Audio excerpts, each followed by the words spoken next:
And new at 6, headaches, brain fog, dizziness, shortness of breath, fatigue. These are just some of the lingering symptoms that people may have if they had COVID.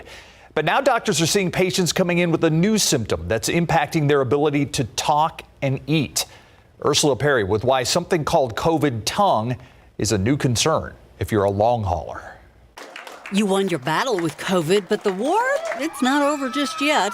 According to the CDC, 35% of people infected with COVID will experience lingering headaches, coughs, heart problems, balance issues, and more.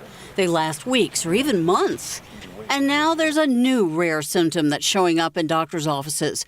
It's called macroglossia, or an enlarged tongue. What we call a true massive macroglossia is what we're seeing is one that's hanging past their chin that's coming down, almost kind of an appendage. However, the condition is not a direct side effect of COVID, rather a symptom of how we treat it. It was associated with long-term intubation.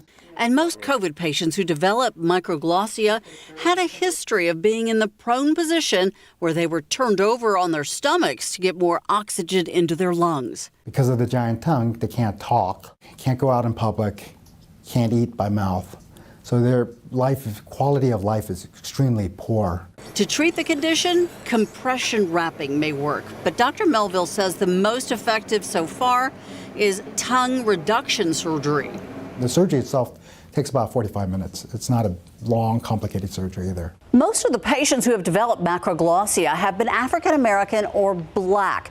Right now, UT Health Houston is working on a study trying to figure out if there's a genetic component that makes certain populations more susceptible.